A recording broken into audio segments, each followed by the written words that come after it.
Welcome back to Advocacy Alchemy with Professor Ross. We have a good one today, guys. Today's case takes us to Gainesville, Florida, where a well-to-do professional finds herself entangled in a web of criminal charges. But what happens when status and privilege collide with theft and fraud? Let's dive into the legal alchemy behind this perplexing case.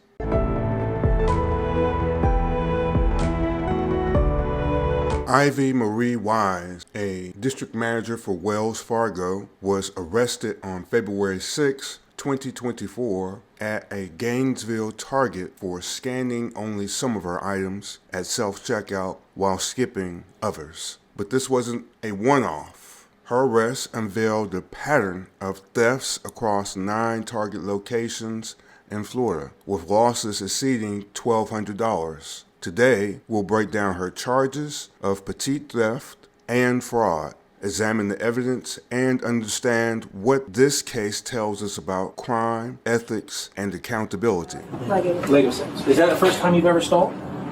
Yes. Ever? Did I? Yes, Okay. Intentionally, yes. Well, okay. So, this is about your 9th time. Tallahassee, you were just there a couple days ago. To Ocala, when you asked multiple different things, from Legos to beddings, all kinds of stuff. Okay. So I've got about, how many instances do you think I have on? I'm not sure. Okay.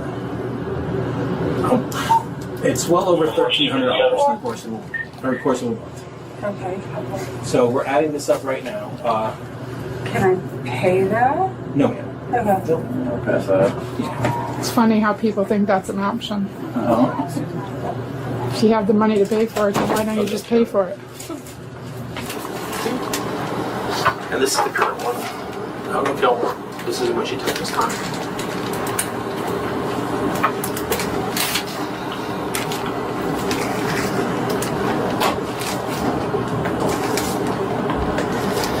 Well, guess what? Add that to the tally. So if you got the money to pay for this, why are you doing this? I honestly, I didn't do it on purpose. Like, I thought, when you saw me do the scanner, but I scanned it. You see the scammers right there? If you click on one of those little 12 screens, then it blows up the whole screen. And, you know, so yeah, it showed you up there about 5 minutes ago sitting here doing this whole looking around thing and then scanning one thing. And I mean, we watched the whole thing. Okay, these cameras here are really good. And also, you know, 9 different times in all these different cities. You know, if you got the money to pay for it, why don't you pay for it? I don't have an answer. Like, that is acceptable. Somebody else is hubby out there waiting on you? No.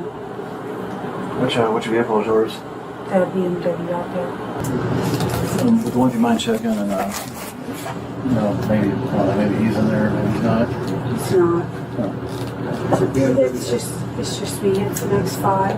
Has a sticker on the back. This is not a soccer mom. So you got to go to jail today. Yeah, they got too many charges on it. Can't just give a court date and a hall pass on this one. I'm sorry. People are doing this. There's either somebody behind it having you do it, or you're working in conjunction with somebody. It's very rarely ever just the one lady who goes in looking like your normal soccer mom. Yes, ma'am. And stealing all stuff up and down the interstate. Do you not want to tell us who you're working with? I'm not. Where do you live? In Ocala. Why were you in Tallahassee? I work, and sometimes in Ocala, sometimes in Gainesville. What about Tallahassee? Oh, what was I? Oh, I'm sorry. I was there. It was my aunt's birthday. And we had driven up to Tallahassee from Ocala, me and my daughter. Does your daughter go on these stealing sprees with you? I mean, there's usually a reason for it. I mean, is there one? No, sir. I've never been in trouble in my life, except just being a ticket. No, there's not trouble. It's So why are you in Gainesville today? I had to work. What do you do? I'm a district manager for a bank. What do you do? I'm a district manager for a bank. Jesus. All right. Well, I'm afraid to ask which bank. Wells Fargo. So do you, and I'm not saying this to be smart, but like, do you feel like you're a kleptomaniac? Do you buy your clothes? Yes, ma'am. Okay, so you know how to buy what Yes, you ma'am. need, right? I Purchase mean, it's not. groceries, I pay my car payment. I pay my mortgage. You're going already, huh? Yeah, so I'll just go on and I can just put them, if you want them just on one like Word doc, just have each individual statement brought out and then the video. Same thing you always do, but if Yep. you want to, if you want to put them all on one thumb drive and make it easier, that's cool too. And Yep. I'll come back later and get it. Yeah, we can put it all together. How many Gainesville cases do you have on her? Just Gainesville, we have 1, 2, 3,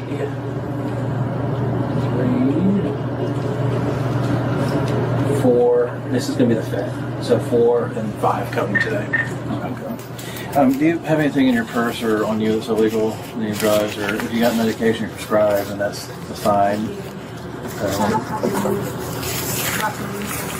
Okay. So what I'm going to recommend is that you take off all your jewelry because they're not going to let you take it in the jail. I mean, it'll go in, but you're going to have to take it off when you get there anyways. I would put it all like in your purse, but do you want me to search her purse real quick? Ooh. Yeah, I'll throw that together and put it on the flash drive. Okay, that sounds good. Actually, I'll search your purse if you want to do her. Just set your jewelry right here for now, and then after he searches it, well, you can put it in there. Yes, ma'am. Are you married right now? Yes, ma'am. That's another person that's going to be freaking out listening to I me. bet. Which pocket is your driver's license in? Oh, actually, never mind. Yeah. And I have the old Alabama one that has a hole in it. If you want to get your watch and everything. Oh, I'm sorry. Hand this to you.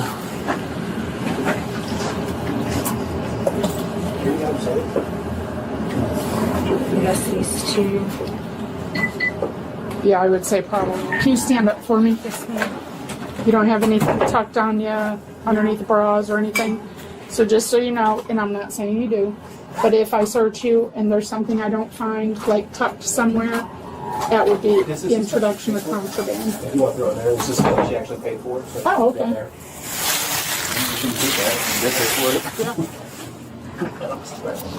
Okay, so I'm just gonna search you. Can you put your hands up for me? Is that your ribs? Yes, ma'am. Okay.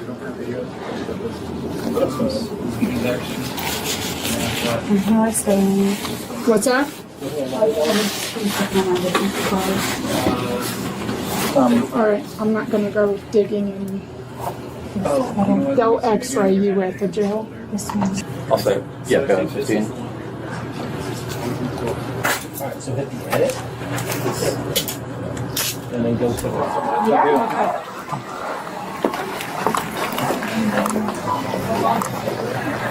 You wanna move back?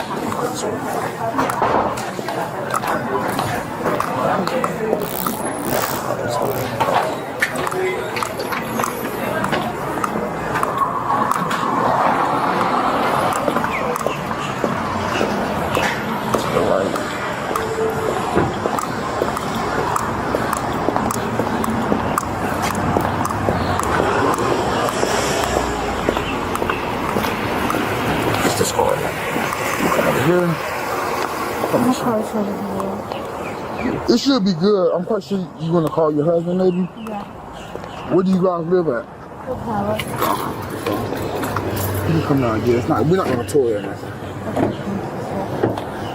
Cut the AC on and everything. Thank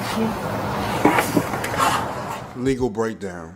Now let's turn to the law. Wise faces 2 primary charges: petit theft and fraud. Under Florida law, petit theft involves taking property valued under $750. This case qualifies as first-degree petit theft because the amount stolen, $166.59, falls between $100 and $750. The penalty, up to 1 year in jail and a $1,000 fine.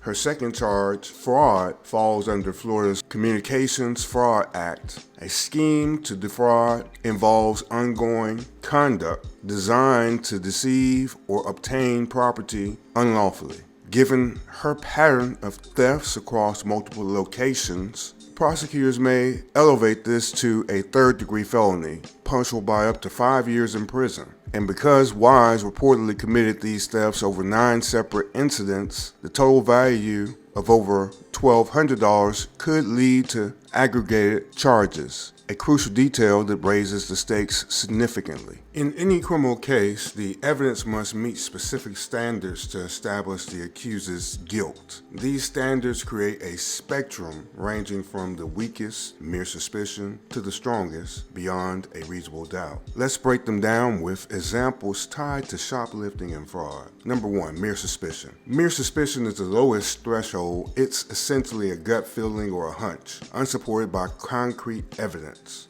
For example, imagine a loss prevention officer sees a shopper acting nervously near high-value electronics. They haven't seen the shopper conceal anything or behave improperly, but the officer feels something isn't right. This isn't enough to stop or detain the shopper legally. It's only a mere suspicion. Number 2, reasonable suspicion. Reasonable suspicion requires specific, articulable facts suggesting criminal activity. It's more than a hunch, but less than proof. For example, the same loss prevention officer observes the shopper placing items in a bag while at self-checkout without scanning them. Based on their training and experience, they reasonably suspect shoplifting and monitor the individual more closely. This level of suspicion allows them to legally stop the individual for questioning. Number 3, probable cause. Probable cause is a higher standard sufficient to justify an arrest or a search. It requires facts and circumstances that would lead a reasonable person to believe a crime has been committed. For example, the officer reviews surveillance footage showing the shopper skipping scans at multiple self-checkout stations on different visits, along with receipts proving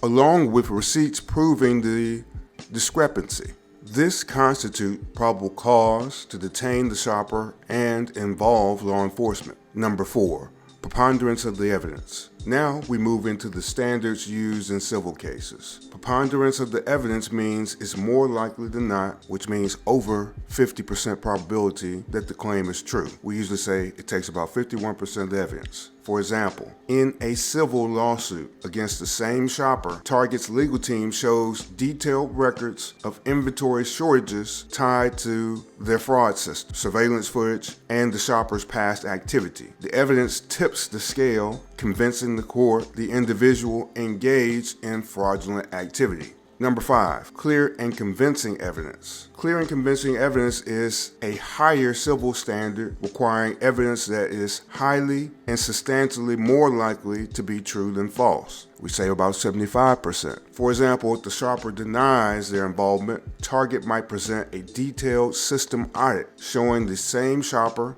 bypassing scanners across multiple stores, along with direct testimony from their loss prevention officers who repeatedly observe this same behavior. This level of evidence could establish fraud in administrative hearings or some civil cases. Number 6, beyond a reasonable doubt. This is the highest standard reserved for criminal cases. The evidence must eliminate all reasonable doubt in the minds of the jury. For example, in a criminal trial, prosecutors present surveillance footage of the shopper skipping scans, testimony from multiple witnesses, and evidence of the pattern of fraudulent behavior across 9 locations.